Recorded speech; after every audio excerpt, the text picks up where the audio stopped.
This is To the Point with Michael Williams. Good morning. 9 days and counting until Election Day. But of course, early voting and mail-in voting goes on across our 5-county area. And there was the bulletin this week that U.S. officials say Russian hackers have targeted the networks of dozens of state and local governments in the U.S. in recent days, stealing data from at least 2 servers. My guest this morning, Palm Beach County Supervisor of Elections, Wendy Sartory Link. She says she's aware of no specific targeting locally, is of course, like every supervisor, on alert, and is looking to navigate all sorts of challenges for Decision 2020. She sat down with us late in the week after another busy day. So for early voting, we have done really well. We have really great numbers. It's going so far. I know that it changes every day, actually throughout the day. But at this point, we've already had about 64,000 people have early voted. So our numbers are great.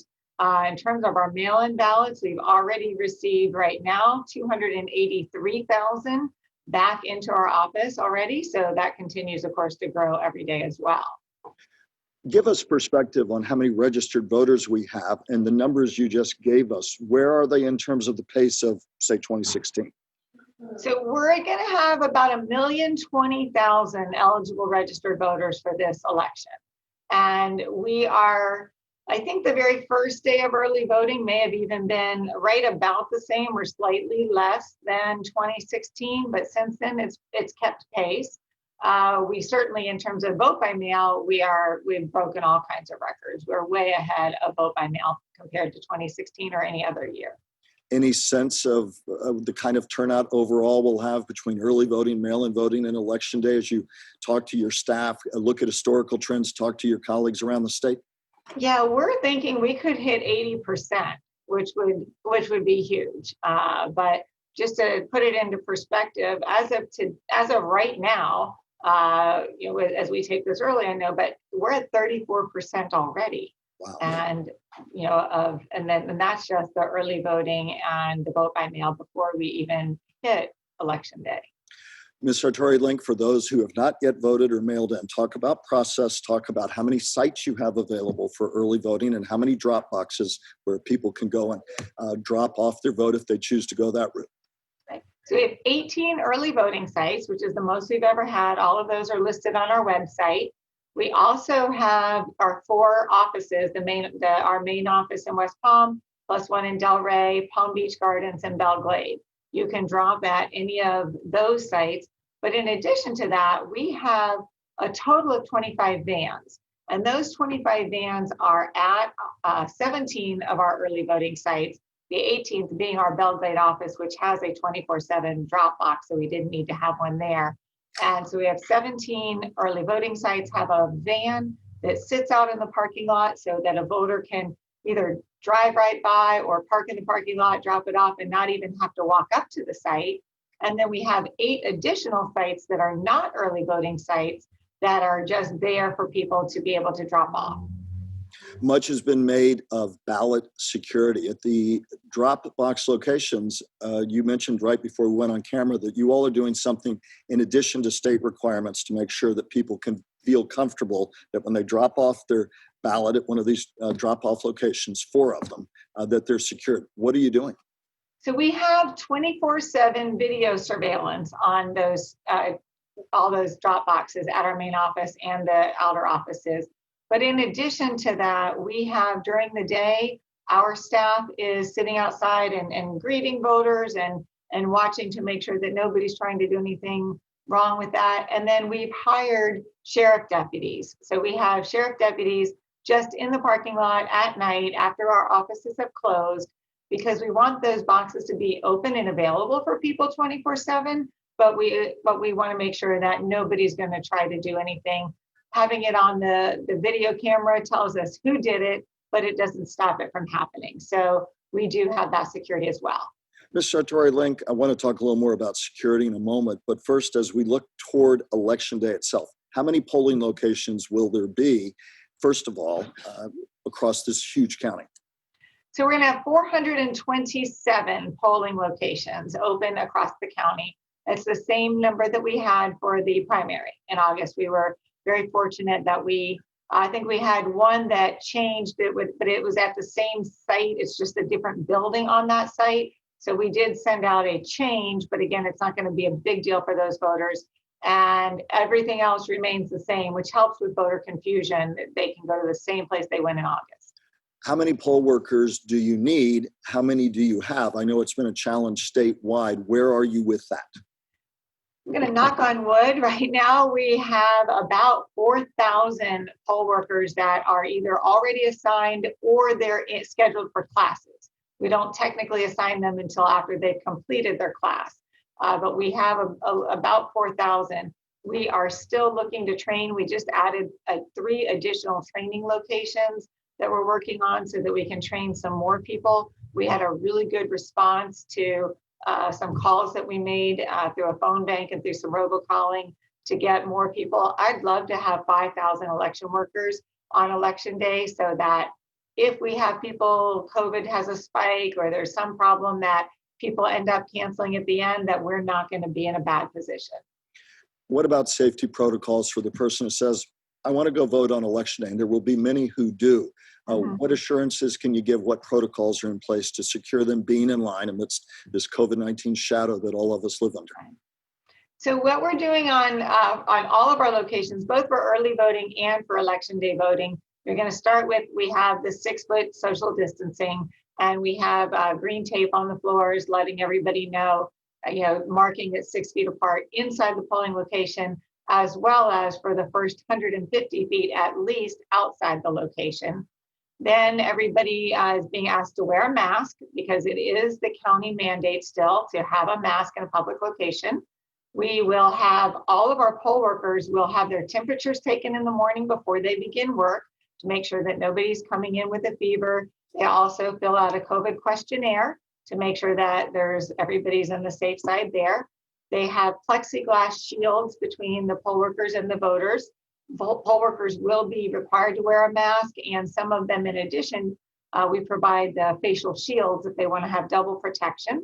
We have masks available for every voter. So if any voter does not bring one and needs one, we'll provide a mask for them. We have gloves available for our poll workers, as well as gloves available if a voter wants to wear a glove while they vote. We have pens that they will, single-use pens, they'll keep them. I say single-use because they're only ones can use it. They say I voted on them, and they're going to be able to take their pen with them when they leave so that we're not reusing pens. The secrecy sleeves have all been laminated so that after each use, we can wipe those down with disinfecting wipes. We have people whose job it is to do nothing but walk around after each voter and clean with disinfecting wipes the polling booth that they were just in. So we're really trying to do a lot. Let me ask you to move to another topic. Our viewers, after our interview with you, will hear from Sheriff Rick Bradshaw. It's a sign of the times locally and nationally that we have to talk about people who are concerned, will I be intimidated at the polls? It's been a national topic of conversation. From your perspective, and we will hear from him, what are we doing to make sure that people can enjoy the peace and sanctity of offering their vote, and that it will be secured and that they have nothing to worry about? Well, we do have this, the 150 feet is sacred. So you cannot bother, intimidate anywhere on the site, but there's no campaigning at all within that 150 feet. Outside of that 150 feet, where you can even enthusiastically, you can campaign, you can make your opinion known. However, you cannot do it in a way that is disruptive or intimidating. So we will have extra ones of our poll workers. They're called deputies, but they're poll worker deputies that'll be outside to make sure that we can enforce that.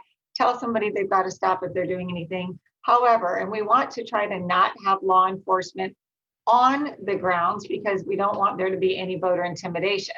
However, if somebody is unruly and making it uncomfortable or impossible for a voter to come and vote, we won't hesitate to call law enforcement to come in to handle that situation. They'll handle the situation and then they'll depart again. I know there's many things keeping you up throughout very, very long days. Anything keeping you awake at night in terms of worries about cybersecurity, the ability to handle a crush, perhaps a record crush of voters, be it early or on election day? What are the things that you say, I want to make sure I cinch down? Any concerns at this point as you move ahead?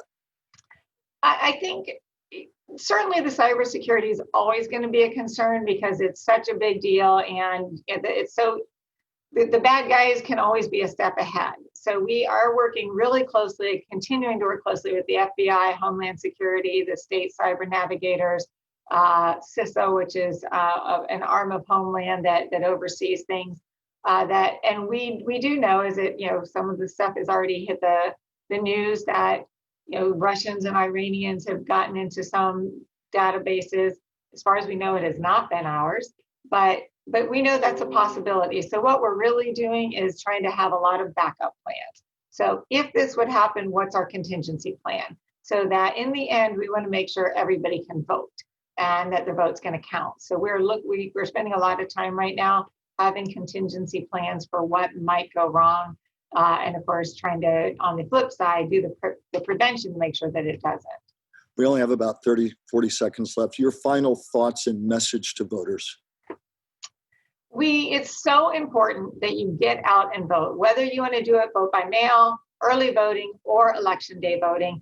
You need to get out and vote and let your voice be heard. If you're getting any questionable calls, robocalls, texts, things that you don't know whether or not it's accurate information, contact our office so that we can give you the most accurate information so that you know and you're armed, ready to go into voting with everything that you need to have.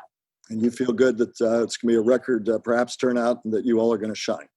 I do. I think people are going to my goal is that Palm Beach County isn't in the news at all. And so that means it was easy, but that locally and internally we'll be talking about, wow, that was easy. The Palm Beach County Sheriff talking exclusively with Contact 5 about his team's plan to ensure a smooth election in our community. Contact 5 investigator Michael Buchner sat down with Sheriff Rick Bradshaw for this one-on-one interview. Temperature across the United States is pretty high, without a doubt. So, radar is up and we're making sure that everything's going to go smooth here. Palm Beach County Sheriff Rick Bradshaw told Contact 5 his agency is prepared and paying attention everywhere to reassure voters headed to the polls or ballot drop box this election. That our resources are deployed appropriately and we have the necessary plans in place to make sure that they'll be safe, they'll be comfortable, they won't be intimidated. Have there been any threats that have been made that maybe have you concerned? No, not so far. Nothing? Nope. Sheriff Bradshaw, who's running for re-election and seeking a 5th term, told Contact 5 that he's in almost daily communication with Palm Beach County Supervisor of Elections, Wendy Sartory Link.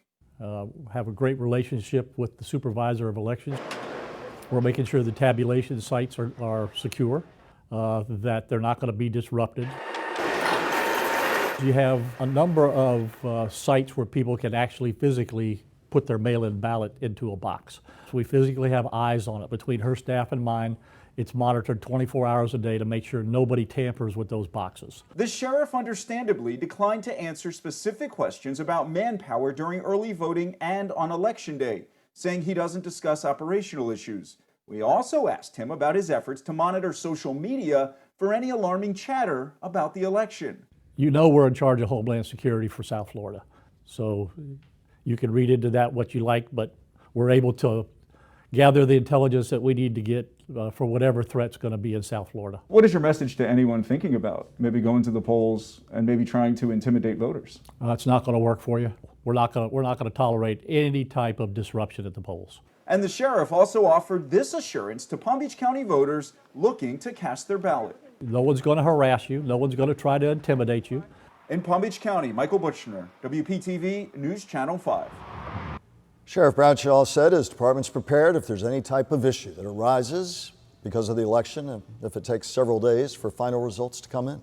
Up next, our roundtable. Back in a moment.